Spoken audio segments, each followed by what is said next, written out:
শাহরুখ খান নয়, সাকিবের সঙ্গেই কাজ করতে চান মনিকা কবির। রাশিয়ান মডেল, কন্টেন্ট ক্রিয়েটর ও নৃত্যশিল্পী মনিকা কবির অনেকদিন ধরেই তিনি বাংলাদেশে আছেন। বিভিন্ন এলাকা ঘুরে রাস্তার মাঝেই করছেন কন্টেন্ট। তার এসব কর্মকাণ্ডে কেউ মুগ্ধ হচ্ছেন, আবার কেউ হচ্ছেন বিস্মিত। সম্প্রতি দেশের এক সংবাদ মাধ্যমের সঙ্গে সাক্ষাৎকারে নিজের ব্যক্তিজীবন সহ নানা বিষয় নিয়ে কথা বলেছেন মনিকা, যেখানে তিনি জানিয়েছেন সুযোগ পেলে শাহরুখ খান নয়, বরং শাকিব খানকে নায়ক হিসেবে চান তিনি।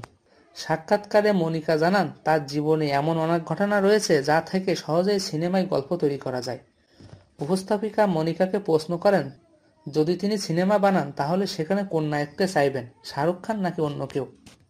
উত্তরে মনিকা বলেন, শাহরুখ খান বুড়ো হয়ে যাবেন, আমি এত দ্রুত কাজ শুরু করতে চাই না। একবার যদি সিনেমা নিয়ে কাজ শুরু করি তবে দীর্ঘ সময় ধরে কাজ করব। এখন ততদিন পর্যন্ত শাহরুখ খান অবশ্যই অপেক্ষা করবেন না। এরপর উপস্থাপিকা প্রশ্ন করেন, বাংলাদেশি কোন নায়কের সঙ্গে কাজ করতে চান? মনিকা কিছুটা ভাঙ্গা ভাঙ্গা বাংলায় বলেন, আছে একজন যিনি বিদেশি নায়িকাদের সঙ্গে অভিনয় করেন। এতেই যেন ভক্তরা বুঝতে পারেন এই মডেল ঠিক কোন নায়কের কথা বলছেন। শাকিব খানের সাথে কাজের ইচ্ছা প্রকাশ করে মনিকা জানান, শাকিব খান টলিউডের সুপারস্টার, যিনি বহু বিদেশি নায়িকাদের সঙ্গে কাজ করেছেন এবং এসব সিনেমা ব্যবসায়িকভাবে সফল হয়েছে। এই কারণে তিনি মনে করেন শাকিবের সঙ্গে কাজ করা তার জন্য ভালো হবে।